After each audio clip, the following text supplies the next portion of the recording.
Krishna, Krishna Krishna, Hare Hare, Hare Rama, Rama Rama, Hare Hare. Hare Krishna, Krishna Krishna, Hare Hare, Hare Rama, Rama Rama, Hare Hare. Hare Krishna, dear devotees, please accept our humble obeisances. All glories to Srila Prabhupada. Welcome to this morning's Srimad Bhagavatam class. I apologize. Early on, the text was pulled up, but I was off the screen, my computer for a little while, and came back and it had been knocked out. I don't know what happened.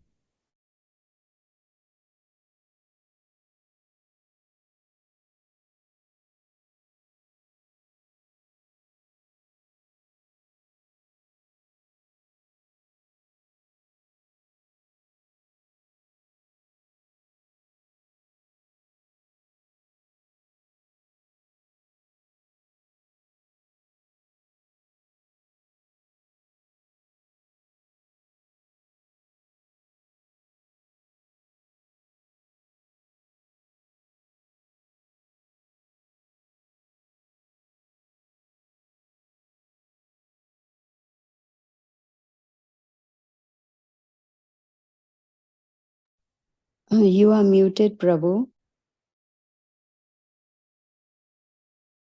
Vrajajana Ranjana Yashodanandana Vrajajana Ranjana Jamuna Tira Vanachari Jamuna Tira Vanachari Jaya Radha Madhava Kunja Vihari Jaya Radha Madhava Kunja Vihari Gopi Janavalabha Giridhari Jaya Gopi Janavalabha Giridhari Yashodanandana Vrajajanaranjana Yashodanandana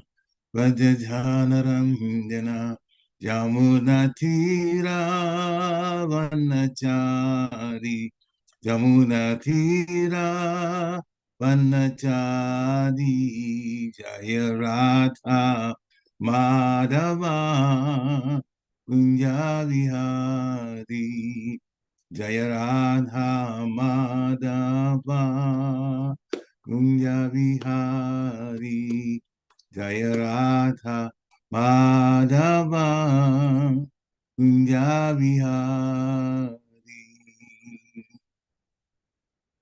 Jai Om Vishnupad Paramhansa Privajikacharya Stotra Satisi Simaris Divine Grace A.C. Bhaktivedanta Swami Shiva Prabhupada Ki Jai. Jai Om Vishnupad Paramhansa Privajikacharya Stotra Satisi Simaris Divine Grace Shiva Bhakti Siddhanta Saraswati Thakur Maharaj Prabhupada Ki Jai. Ananta Koti Vaishnavin Ki Jai. Namacharya Shri Haridas Thakur Ki Jai. ISKCON founder Charja Shri Prabhupada Ki Jai. Prem Se Kaho Shri Krishna Chaitanya Prabhu Nityananda Shri Advaita Gadadhar Shivachari Gaur Bhaktivinoda Ki Jai.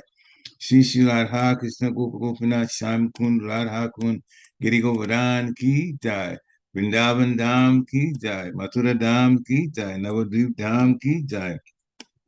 Jagannath Puri Dham Ki Jai. Jagannath Swami Ki Jai. Ganga Mayi Ki Jai, Jamuna Mayi Ki Jai, Tulsi Devi Ki Jai, Bhakti Devi Ki Jai, Samaveda Bhaktivinoda Ki Jai, Nitai Gaur Premanande Haribo. All glories to the assembled devotees, Hare Krishna. All glories to the assembled devotees, Hare Krishna.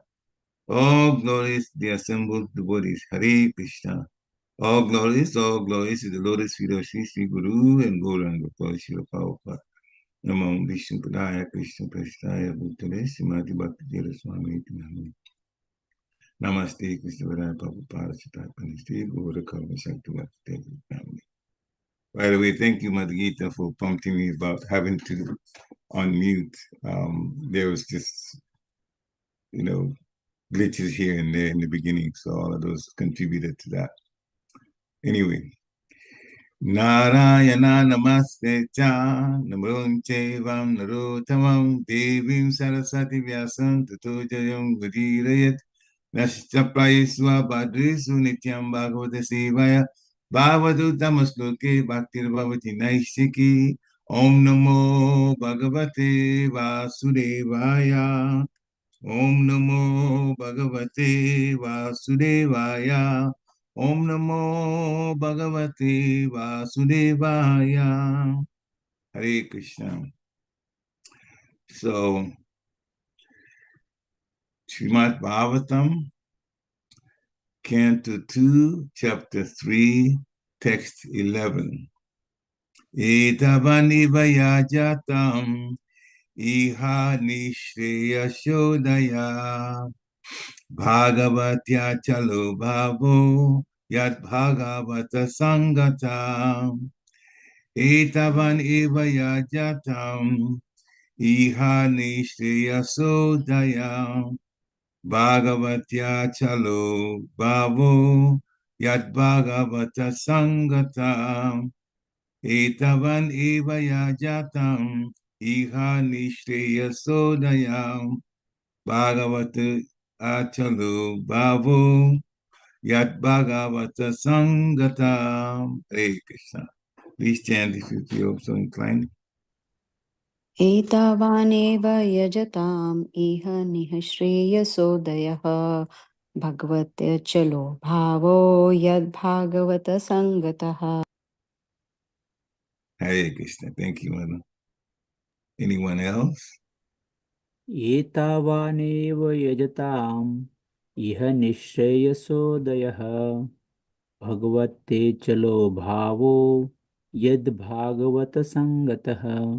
Hare Krishna. Hare Krishna. Anyone else? एतवानेव याजतामिहानि Yashoday भागवत्या चलो भावो यद्भागवत संगता. Hare Krishna. Hare Krishna. Anyone else? All right, we do word for word. Etavan, all these different kinds of worshippers. Eva, certainly. Yajatam, yajatam, while worshiping. Iha, in this life. Nishreyasa, the highest benediction. Udaya, development. Bhagavati, unto the Supreme Personality of Godhead. Achala, unflinching. Bhava, spontaneous attraction. Yat, which. Bhagavata, the pure devotee of the Lord. Sangata, association. Translation by His Divine Grace A.C. Bhaktivedanta Swami Srila Prabhupada Ki Jai. All the different kinds of worshippers of multi-demigods can attain the highest perfection of benediction, which is spontaneous attraction unflinchingly fixed upon the Supreme Personality of Godhead only by the association of the pure devotee of the Lord. Purport by Srila Prabhupada. All living entities in different statuses of life within the material creation, beginning from the first demigod Brahma down to the small ant, are conditioned under the law of material nature or the external energy of the Supreme Lord. The living entity in his pure state is conscious of the fact that he is a part and parcel of the Lord. But when he is thrown into the material world on account of his desire to lord it over material energy, he becomes conditioned by the three modes of material nature and thus struggles for existence for the highest benefit. This struggle for existence is something like following the will o' the wisp under the spell of material enjoyment. All plans for material enjoyment, either by worship of different demigods as described in the previous verses of this chapter, or by modernized advancement of scientific knowledge without the help of God or demigod, are illusory only.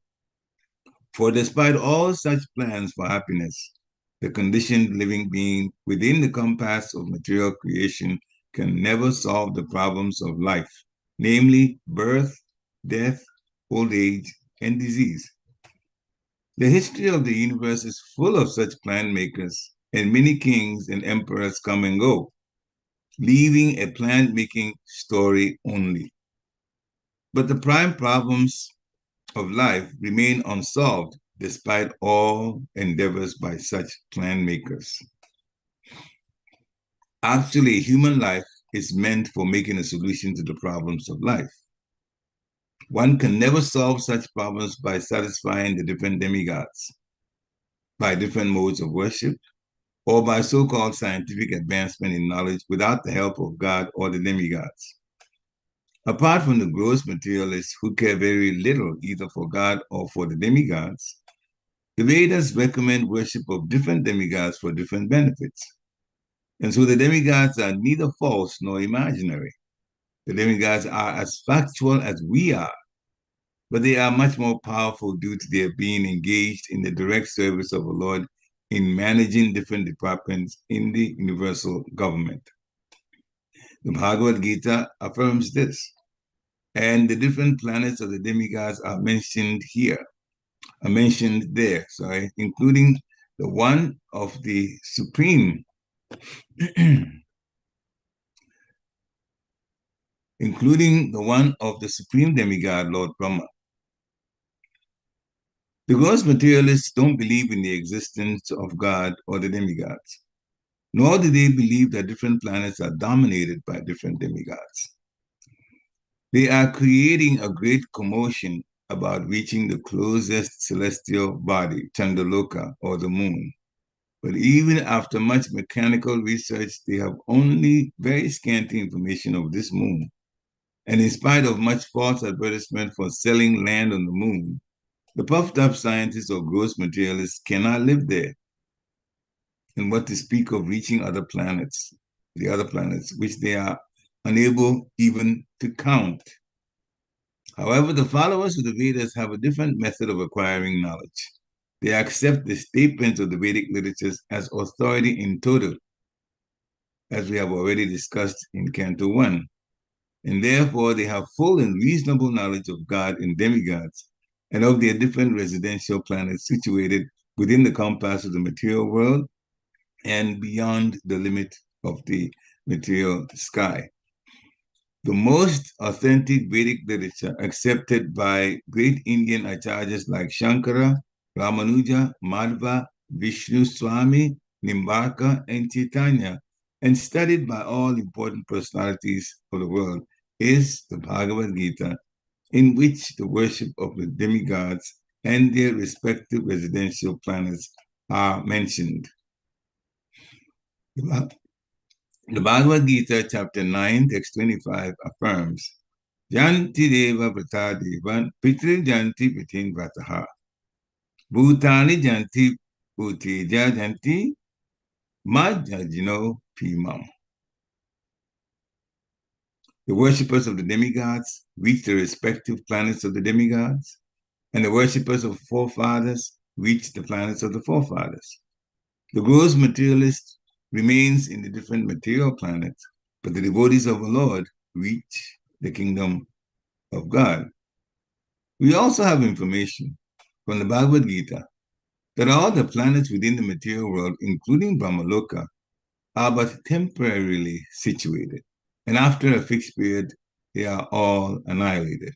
Therefore, the demigods and their followers are all annihilated at the period of devastation. But one who reaches the kingdom of God gets a permanent share in eternal life. Sorry. That is the verdict of Vedic literature. Excuse me.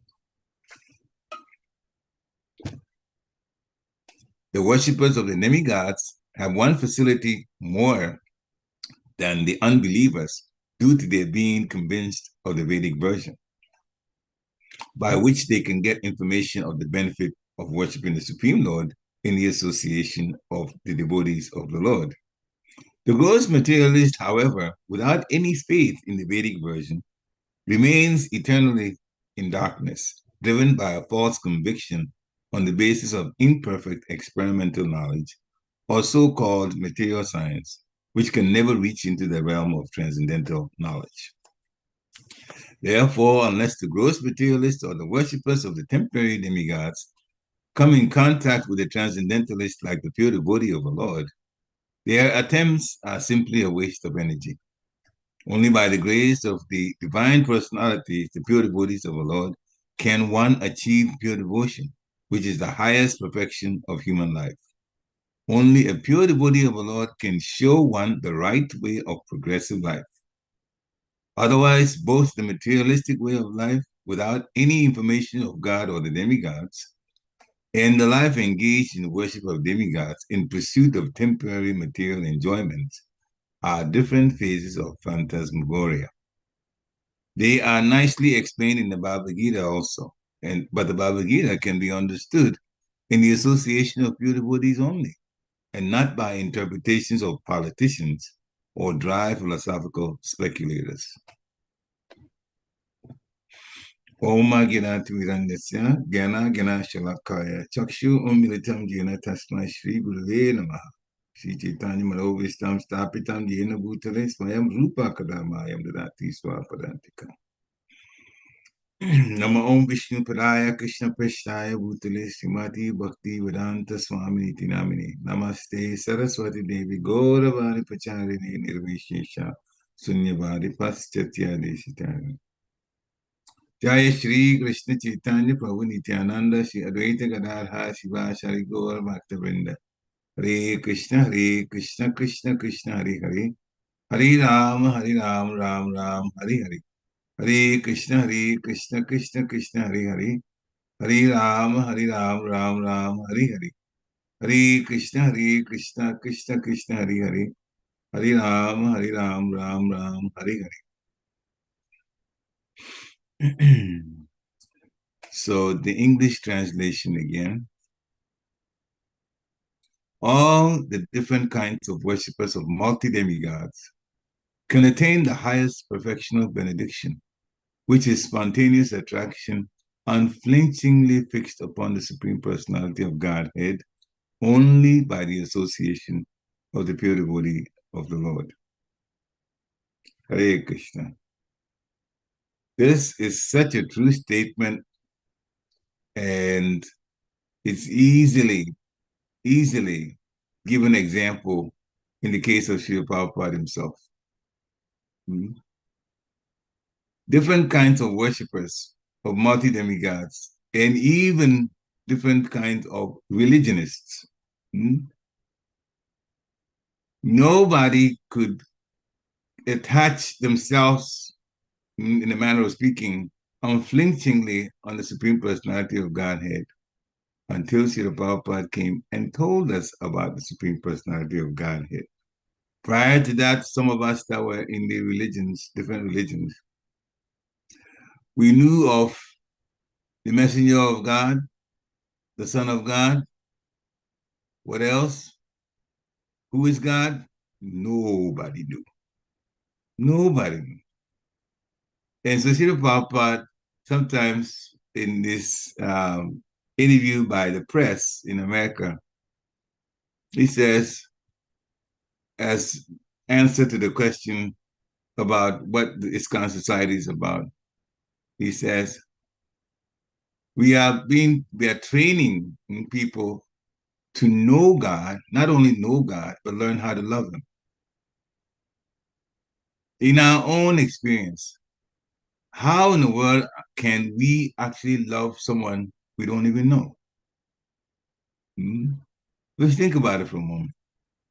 You don't know them, but you love them. And so it becomes more difficult to love Krishna without knowing or love God without knowing who God is. And the name God is also generic. Because you hear other religions call them by different names. So clearly, our understanding of God was so very, very much low and just put it another way, challenged. In other words, it was weak. Srila Prabhupada came, and by writing Bhagavad Gita as it is, he began to train us to understand what life, human life, is about.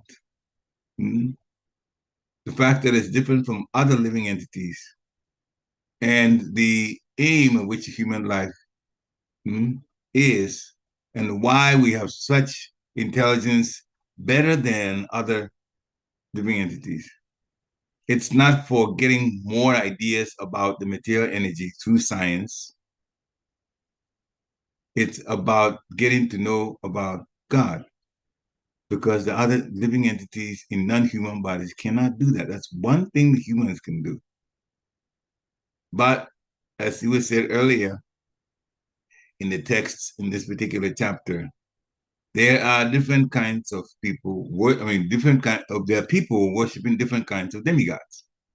Why? Because they want some things material, knowing very well that anything that is acquired materially will have to be left behind, because death does not spare anyone. So yes, material things can be acquired, but we have to use our intelligence. What is it for? For my own enjoyment? Old age will cut off any enjoyment even before we die. If you die young, then you don't know what it is like to be old. But if you die old, you will feel the time that you have things around you that are material. If you're wealthy, you have a lot of things around you that are material, but you can't really do much with them because your body won't allow you. And then it gets taken away, because at death, you can't take anything with you. So that is material life. So if it sounds unfair, it is unfair. When we use our intelligence, we say it is unfair. But that's the way it is. Jail life is not supposed to be fair. Jail life in jail, is supposed to wake us up and realize we're in the wrong place. Where is the right place? How do I go there?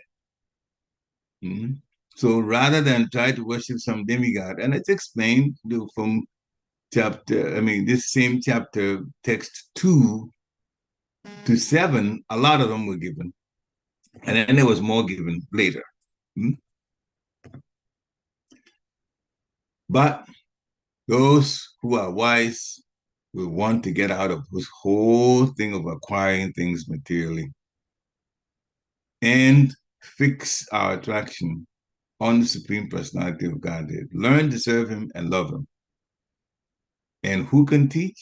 Well, according to this translation here, the association.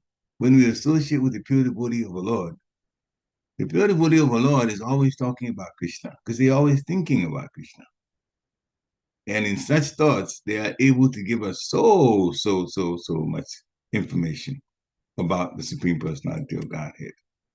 And it is better for us. The more we know, the more we'll be attracted to the Supreme Lord.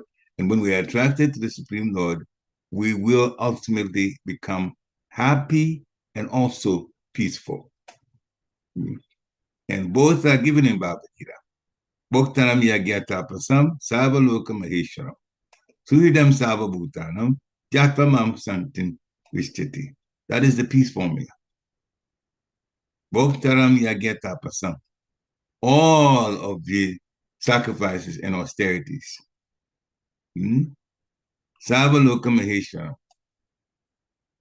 All of the places. So let's take it one by one.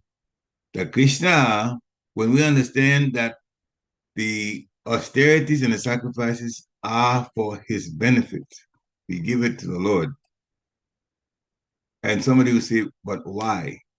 Well, the answer is that we ourselves can't even exist without the Lord. Everything in this physical body is provided by the Lord. Earth, water, fire, air, They are all products from the Lord. That's what the body is made of. Hmm? And then we walk around in space. That is also the Lord's creation. Hmm?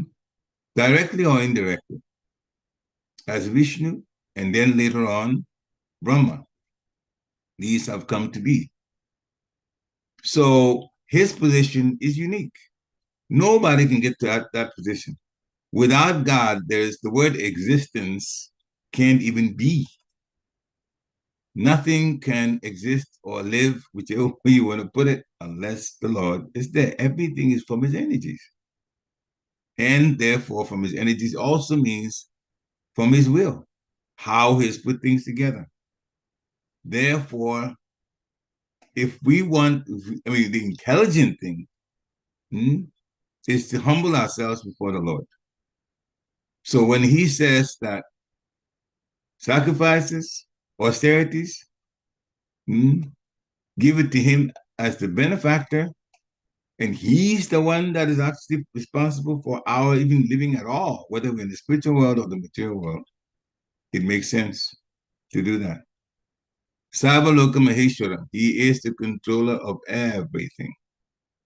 He is a Maha Ishwara, the controller, supreme controller of all that be.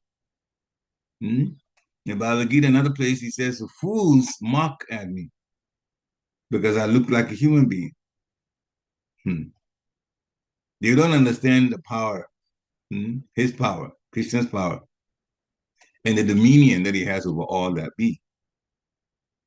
So that's who we have to focus on. And when we associate with the pure devotee, that is exactly what he or she is going to tell us. Suridam Sabhabhutanam, all living entities are wished well by the Lord, wherever they are. The Lord does not have hatred towards anyone. He's a well-wisher for everybody. And the person who understands these 3 points, yagya, sacrifice, tapasya, austerities, are for Krishna's benefit. You have a very, very small sacrificial way of connecting, or one way of connecting with this particular statement. When we cook, the non-devotee is cooking just because they want something to taste nice and they will eat it. But we cook because we want to feed the Lord. Whether the Lord is hungry or not hungry, that's not our concern. We are expressing our love from the Lord by cooking for the Lord. And then expressing to the Lord our position of servant by having the Lord eat first. We are expressing our situation, our understanding of the Lord being king by giving a set of place that we ourselves don't eat out of, that is reserved for the Lord. So all of these are subtle little things. We've been taught do this in our training. But the underlying reason for doing this establishes Krishna, that first line. Bhoktaram yagya tapasa. So while non-devotees can't wait to eat whatever they're cooking, matter of fact, they even taste it in the middle of what they're cooking. But our reverence to the Supreme Personality of Godhead is such that we have been trained not to even taste. The Lord eats first. Servants don't eat before the king. And also, Suhidam Sarvabhutanam, Krishna's love. A loving personality is also a well-wisher. And when we understand these 3 points, then peace comes. It doesn't mean that material miseries go away because that's the makeup of this world. But Krishna protects us and there's internal peace that comes. That internal peace is peace from the soul, which is present in the heart area. And the super soul is also there, guiding. Our intelligence gets sharpened. But we have to commit to the Lord in that understanding. So if we go to demigods, we're making a mistake. Bottom line, we're making a mistake. And Krishna says that. He says it in two ways in Bhagavad Gita. It is unintelligent to go ask for material things from the demigods, temporary things. Hmm?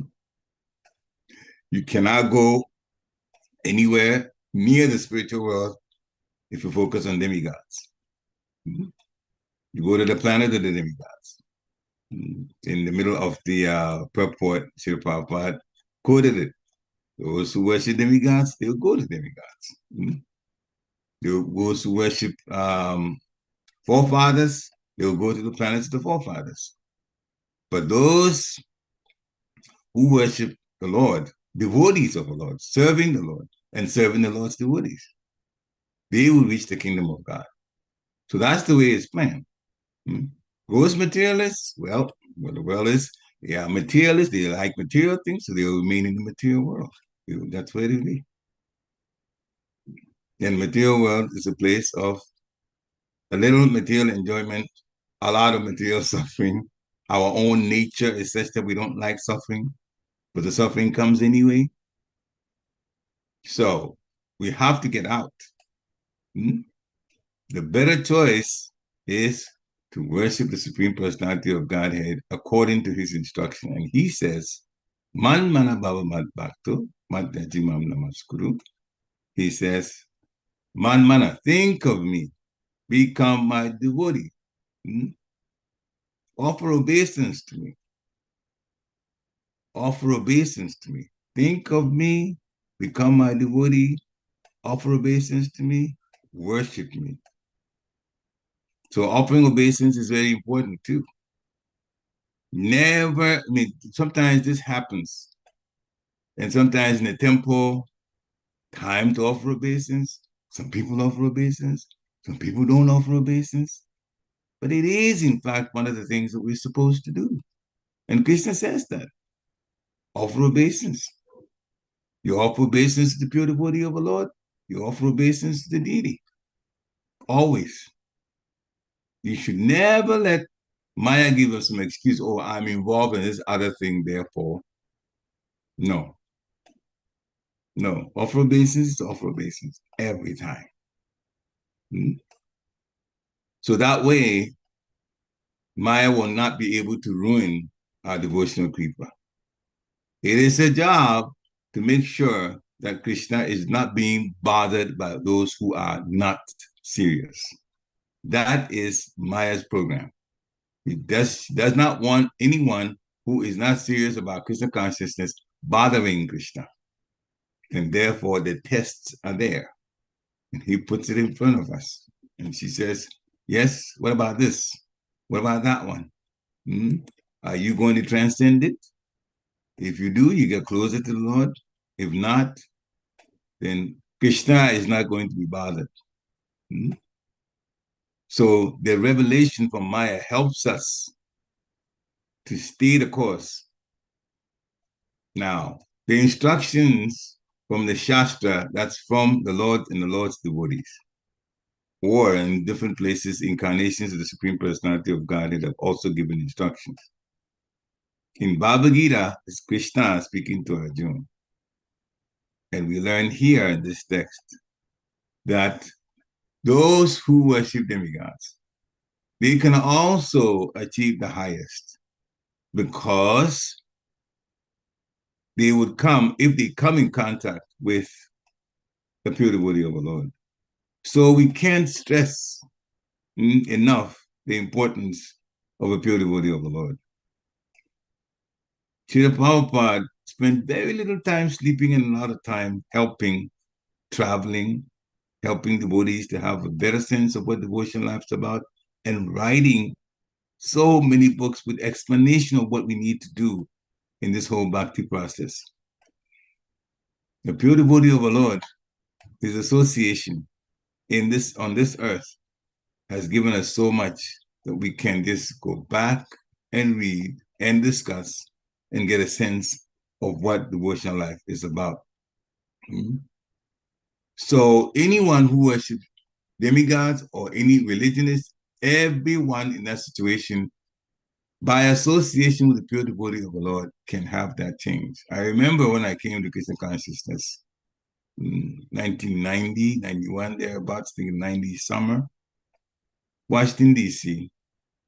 At the Woodies, one Saturday, nice summer Saturday, decided that they'll go have a picnic. So the Woodies could Prasadam, and my spiritual master, Bhakti Swami, at that time was also in Washington, D.C. He traveled a lot, but at that time he was there. And they spread a nice blanket for him to sit. So we were all sitting on different, whatever we could sit on in the grass.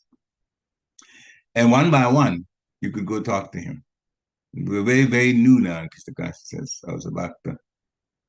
And I remember when I took note, we taking turns, and I came to talk to him. And first, we discussed just how nice the weather was. You just hear the strategy now. The weather was, and it was nice. It was like 25 degrees Celsius, or what we call 77 degrees here, Fahrenheit. Just mid 70s, low humidity. That was very nice. The Buddhists were feeling in good spirits, talking to each other, laughing, and having prasad and so on. So when I went to Bhakti Swami, he says, yeah, it feels nice here. But actually, there's a much, much, much nicer place. I said, where? He said, the spiritual world. And he began to describe how much easier it is to live in the spiritual world. So I'm looking at nice weather, but immediately he turned my attention to the spiritual world. And he says, that's where Krishna wants us to go. If we practice this particular service called devotion service. So yes, we were all together associating. We even played volleyball before we left. But that was still ringing in my mind. This is not enough. This is only temporary. There's this place called the spiritual world. It would be nice to see what it is like, because when Bhakti Maharaj was done describing a little bit of it, I was just blown away. I was blown away. So this was the process, Bhakti Yoga, that I had to involve myself in. So only 5 minutes. That's all he spent with him, 5 minutes. And he had me convinced that I have to look beyond this material world and go to the spiritual, go at least mentally focus on the spiritual world and prepare to go. The things that we need to do to love the Supreme Personality of Godhead, love the spiritual master. I still remember his face. It has a big smile on his face. It was describing, it's nice here, but you don't know what you're even missing. The spiritual is a whole lot better. And there are no anxieties at all. So I've only been there not more than 2 months, and he describes it so wonderfully. So by associating with the pure devotee of the Lord, one can in fact turn the attention and fix it on the Supreme Personality of Godhead. Srila Prabhupada says, everything else is a waste of energy. Only by the grace of divine personalities, pure devotees of the Lord, can one achieve pure devotion. And pure devotion is the highest perfection of human life. The highest perfection of human life is not to get a Nobel Prize in whatever. It may be outstanding by material standards, but the highest perfection of human life is to achieve pure devotion to the Lord. Pure devotion to the Lord. Serve the Lord's devotees. It is important to access humility, practice humility by serving the Lord's devotees, by never hesitating to serve those even who are either junior in age or when they got initiated. Serve them just like you would serve your senior. Serve them like you would serve the spiritual master. Serve with that same kind of mood. Then everybody will be served well, and Krishna takes note of those who are like that. In the Bhagavad Gita, chapter 13, texts 8 through 12, the points that are listed there about the nature of a human being who is on the right track, for lack of a better word, Krishna says, those points are knowledge, and everything outside of that is ignorance. And he starts with humility, amanitva. So humility is very much a cornerstone of what we need to do. Hmm? So many points are there, and so many examples are there in the Shastra where the pure devotees of the Lord, how they relate to each other, especially in the Chaitanya Charitamrita, shows so much of humility. They are very careful not to offend. When they speak, they are positive. When things are not in the best mood or things are negative, they have a way of handling it so that the other person does not get upset. Mm? The words that we use, we have to be very, very much on guard such that we do not offend others. Mm? That way, then at all times, the energy around us is positive. We think negatively, we hurt our own selves. So humility is extremely, extremely important in all that we do in our lives. And Srila Prabhupada has defined it. Not wanting to be praised, just being hungry for that. Never ever wanting to be praised. Take it very, very, very lightly. Anything that even we do, but people want to talk about it and praise us for it. And people just, a humble person will just put it down. No. Let's take an example of Srila Prabhupada. When he was praised and he did so much, if anybody deserved praise, it was Srila Prabhupada. But what did he say about himself? It is all by the mercy of my Guru Maharaj. It's all by the mercy of my Guru Maharaj. And he wasn't saying that just to say it. He meant it. He meant it. Why? His own life shows it. Because he was asked by Srila Bhaktisiddhanta Saraswati Thakur Maharaj to preach Krishna consciousness in the West. That was the instruction of Bhaktisiddhanta Saraswati Thakur Maharaj. Another instruction by Srila Bhaktisiddhanta Saraswati Thakur Maharaj to Srila Prabhupada was, when you get money, print books. And if we look at the life of this society, what has happened? Srila Prabhupada came to the West and introduced Krishna consciousness in a more effective way. Srila Prabhupada went after printing magazines and then printing books. And those are the cornerstones in this particular society. We are able to give Krishna consciousness to others by giving Srila Prabhupada's books. We speak a little bit, but can we speak a day in 24 hours, weeks, years? No. We hand the book to a person, book written by Srila Prabhupada, the information is there. Life-changing information.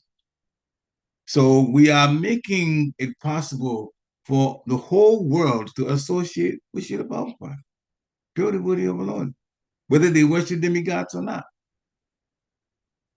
And that was the instruction given by Srila Bhaktisiddhanta Saraswati Thakur Maharaj. So Srila Prabhupada is not just, he's stating a fact. Although there is humility because we see him obeying the instructions. So obeying the instructions means he's the one that did it. He's the one that traveled. He's the one that introduced Krishna consciousness. He's the one that wrote the books. Early in the morning, 1 o'clock in the morning, 2 o'clock, he's up dictating for the ideas to be printed. And he managed the society. And he initiated everybody in the society at that time. He did it all. But the credit goes to, if you ask him, to the Bhaktisiddhanta Saraswati Thakur Maharaj. My Guru Maharaj, he says. Yes, the Guru Maharaj directed him And therefore, when we associate with pure devotees, we will also get directed, and we get directed properly in Krishna consciousness. Nothing will be strange to us. We will not be one of those people that don't know who God is, even though they say God, God, God, God all the time. Mm? And speaking about that, this story came to me. This is a true story, and a short one. Mm? One of our children of one of our devotees was wondering why people call God this God, God, God. Why they call him God? His name is Krishna. Hmm? His name is Krishna. Why you call him God? He has a name. So this little child could understand that God was a generic name for representing the Supreme Personality. His name is Krishna. Hmm? This is in Gitanagari. You find it quite interesting. The devotee children, they all understand. Hmm? So yes, we are very fortunate to have this situation of being a devotee. We should take advantage of it. And this is not my words, it's Prabhupada's words. Take advantage of it. We should not get our intelligence stolen by material desires and therefore go to demigods for particular rules of worship according to the way the demigods want it said and done. Because we may get material things, but it's only for a short while. And the problems of life are birth, death, and we talked about it. Death takes everything away. Old age, the bones don't work so well, and disease. This body gives us those troubles, but that's the body we live with in this material world. But it does have intelligence, though. The intelligence should be dovetailed in Krishna conscious activities. Then we have a good opportunity to get out of this material world. So it is for us to take advantage of it while we are in these physical bodies now. Srila Prabhupada ki jai. Thank you very much. This is the time to unmute yourself, dear devotees. You have comments, you have questions, you have realizations to share. Please do that. Hare Krishna.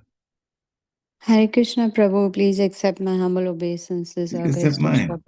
Thank you so much. Hare Krishna. And thank you for reminding us about proper Vaishnava etiquette. Thank you, Hare Krishna. Hare Krishna. Glory to Srila Prabhupada. We do not know anything about etiquette were it not for Srila Prabhupada. And actually, those who were, his disciples at the time, were quite young when Srila Prabhupada was around.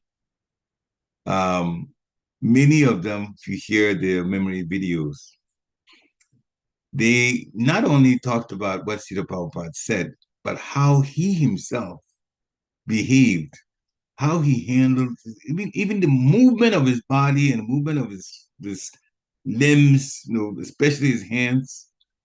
They watched everything. They realized that pure devotee really lives at a different level than what we used to. Even the opening of book, Bhagavatam, to teach a class. I remember one point where one of the Prabhupada disciples made comment on. Srila Prabhupada is getting ready to teach Bhagavatam. The Bhagavatam book is in front of him. And he opens the book. Since we're on video, I'm trying to say. He opens the book, and as he's going on the pages to get there, he's almost like caressing the book, like that. He turns, and then he was caressing like that. So the devotees noted that. Now the book is Krishna in words. And he was expressing literally by how he was moving his fingers so much love for the service he was getting to do and the connection that he had with Krishna in words. Even that they noted. So many things. Chanamai Swami was saying the other day, when Srila Prabhupada cooks, it's just like a work of art. He can cook so many preps in a short while because of the cooker that he used and what was cooking at a certain time and other times. And Srila Prabhupada, Chanamali Swami said that when Sri Prabhupada was finished cooking, everything was clean. He was cleaning as he was cooking. When he finished, it was clean. How many of us do that? Hmm? Sri Prabhupada had so many examples of how he lived his life can be literally. Hmm? Apart from what he said, which is now a Shastra and the purports and the translations, his life also showed so much of an example of how to live, how to live properly. Thank you, Mataji, for the comments. Srila Prabhupada ki jai. Any other comments? There's a question in the chat. Yeah, I see that from Vajagopi. Hare Krishna, please accept my humble obeisances, all glory to Srila Prabhupada. Thank you for this class and its sublimity, okay? You spoke at the end about some non-negotiable principles that aspiring devotees, I'm having a little trouble, should live by. One of these was not to harbor negative thoughts in service against devotees, etc.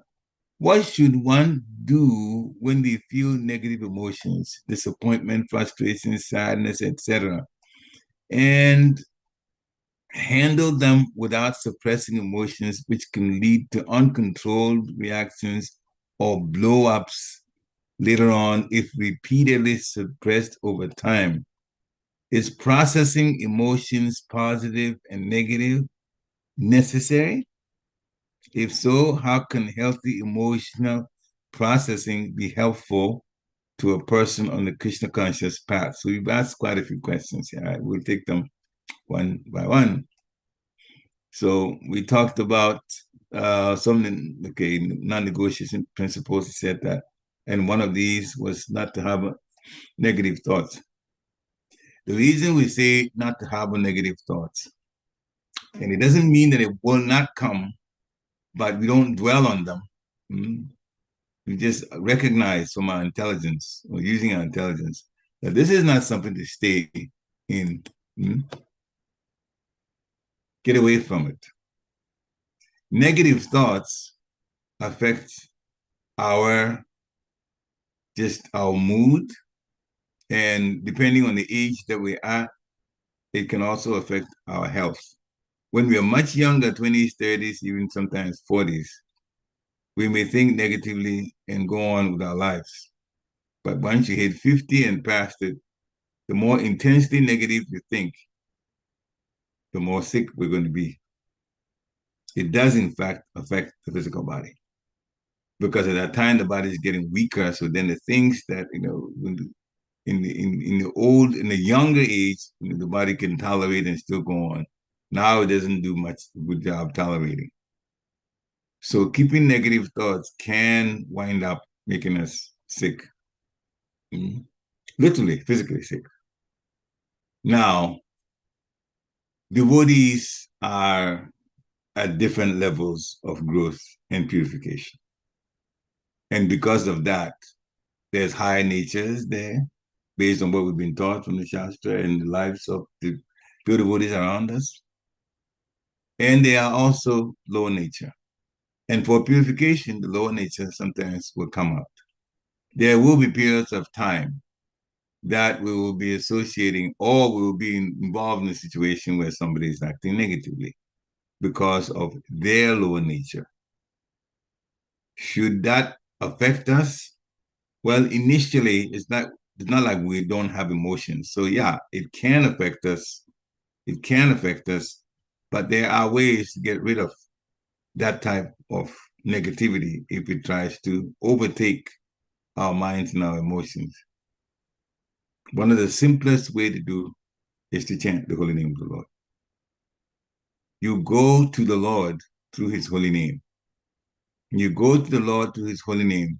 So many things happen that is positive, including that particular thought, getting away from it. Now, the other thing too that we can think of when we face a situation like that is, rather than feel angry, we should use our intelligence, and intelligence will tell us to feel sorry for that person, because this is mental sickness, that behavior that's negative. we put it under the mental sickness category, then it is sickness. And we don't bash a sick person. We try to help them to heal. So the first step is putting that in the mental sickness situation. That helps us to not feel that we will get back, or just a tit for tat situation, get back at that person. Now, it takes practice. Another way to put it, it's easier said than done, but it can be done. Srila Prabhupada, translates this talk between Krishna and Arjuna. And Krishna is telling Arjuna, yes, you can't control the wind, true enough. But in our devotion, whatever is difficult, by practice, we can, in fact, overcome it. But practice and prayer. There should be prayer for help to overcome the difficulties. So that's why, and I know in Gitanagri, and that's where I've lived the longest in my devotional life, it was explained to us. So it's like a hospital. This is the way back to the hospital. So the same thought is there. Where's the hospital? Hospital is where sick people are. Needing rehabilitation, needing medicines. And our major medicine is chanting of the holy name of the Lord. We should always chant, not only congregationally, which is the greatest thing, but also when we do our japa, we should be in desperation, asking to be a better devotee. Pray to the Lord for that, to be a better devotee. And better means all the things that are positive, we make sure that we incorporate in our lives. And all the things that are negative, we take out of our lives. There was a workshop, and this is, I don't know, maybe early 2000s, or either towards the end of 1990s to 1990s. So it was 2000. This was in Potomac Temple. Learning to forgive those who have offended us the most. Learning to forgive those who have offended us the most. And if you've been in Krishna consciousness for a little while, you are in that category. If somebody has given you a type of offense that it's difficult to even get out of your get out of your mind. You've been trying to forget the person, but forgetting it is difficult. First of all, why does it happen? Why does it happen? Krishna wants us to learn to get a hold of our emotions. Pandavas were expert at that. Maharaj Yudhishthira especially. We won't count Bhima as part of it because Bhima got upset. Arjuna got upset, but Maharaj Yudhishthira was very much in control of his emotions. So that's one of the things. Learning, one of the things that were said at that particular workshop is talk about the positive things. Do not talk about the negative things. When you talk about the positive things. Do not talk about the negative things. And I know His Holiness Guru Govinda Maharaj also had a lecture about something similar. And he said, yes, you talk about the positive things. Now, the managers, he made a distinction. That's why I bring it up. The managers may bring out negative things. You can talk about those, the managers, temple presidents, temple commanders, temple vice presidents, and so on. But the view is they are in power, in position to make a change.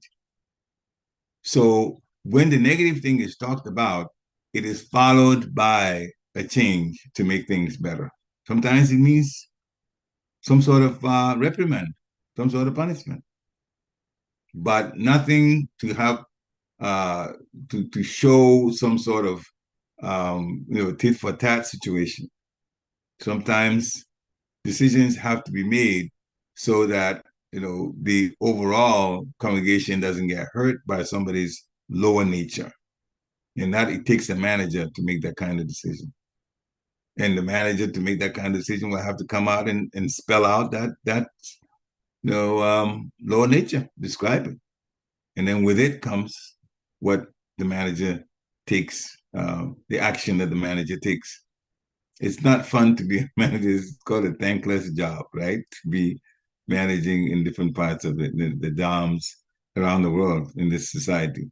But it is necessary. Mm-hmm. So with being steady in our own chanting, and understanding that people around us and we ourselves have a certain amount of mental sickness that's there, it helps us not to have enemies, but to have people we feel sorry for because of the situation they're in. And then whatever help we can give them, yes, we should give. And that way we are all, in control of our own emotions. Forgiveness is also very important. Forgiveness is very, very, very important. But as far as forgiveness goes, we're also told one thing. We may forgive and we should forgive. But if we forget what happened, it can happen to us again. Therefore, we must forgive, but we should also be on guard to prevent a recurrence of that thing. If we put ourselves in a situation where we're vulnerable and whatever's happened to us happens again, we put ourselves in that situation. This time we can't blame the other person. So yes, we have to forgive, but we also should be on guard by not forgetting what had happened. Not forgetting does not mean that you start thinking negatively about it. You know the situation has happened, and this time you're more careful. Literally, even boils down to the person that did that. You can, in fact, relate to them. You have to be respectful to them, but maybe keep your conversations very short. Get to a point, and then just move on. Like that. So yes, it is a situation that we are all put together as devotees, to help to purify each other. And sometimes, there are some of us that carry even the notion that the worst thing that ever happened to us in our lives actually came from the body. There are some people who tell you like that, and they mean it.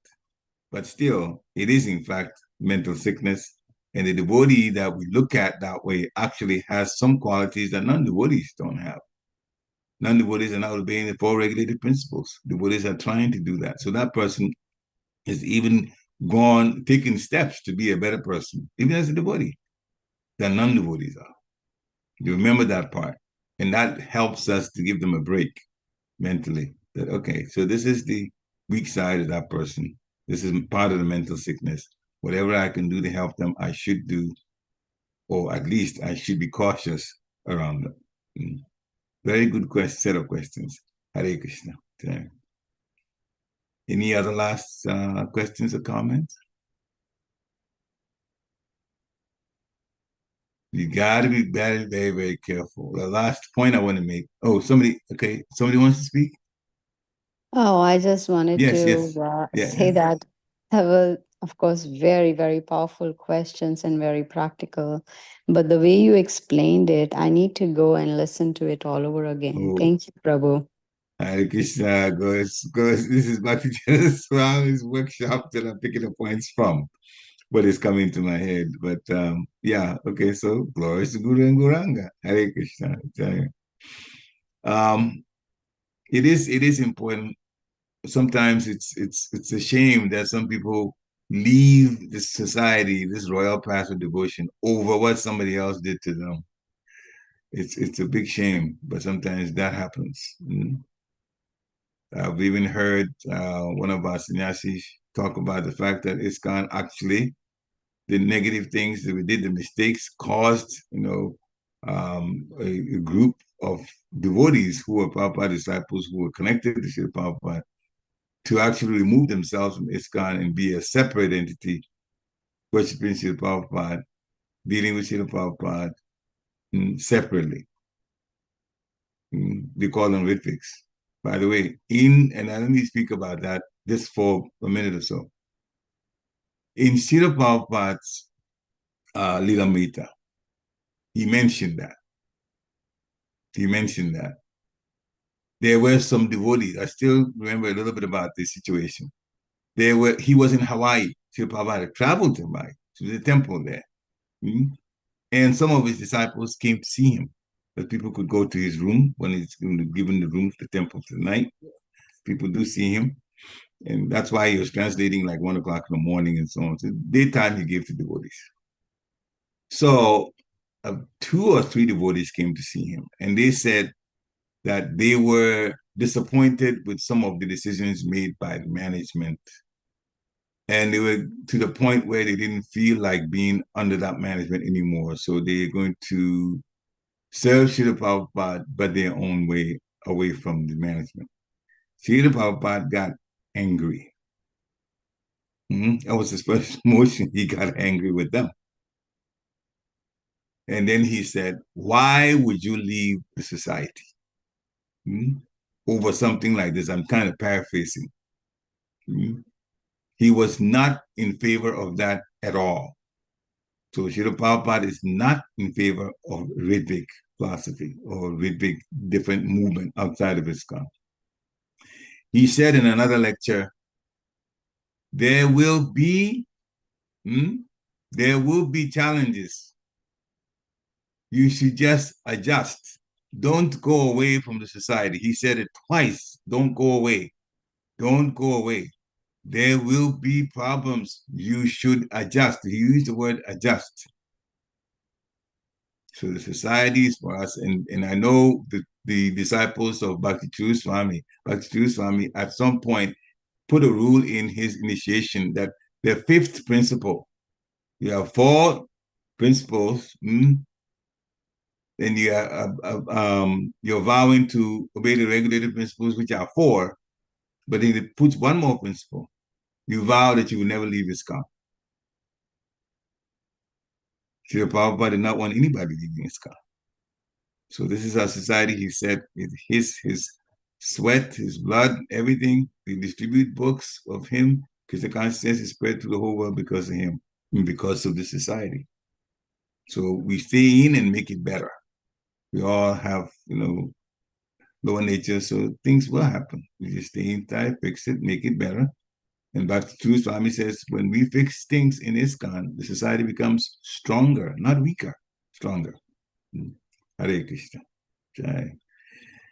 Any final questions? Thank you very much for coming today, and have Krishna Conscious nice weekend coming up. I know Janmashtami is only about 3 days away. So wherever you are, happy Janmashtami. Hare Krishna. Vanchakalpatarubhishcha kripa sindhubhya eva cha patitanam pavanebhyo Vaishnavebhyo namo namaha. Shri Prabhupada ki jai. Thank you, dear devotees. Hare Krishna. Hare Krishna, glory to Hare Krishna. Prabhupada. Hare Krishna, glory to Prabhupada. Hare Krishna. Hare Krishna.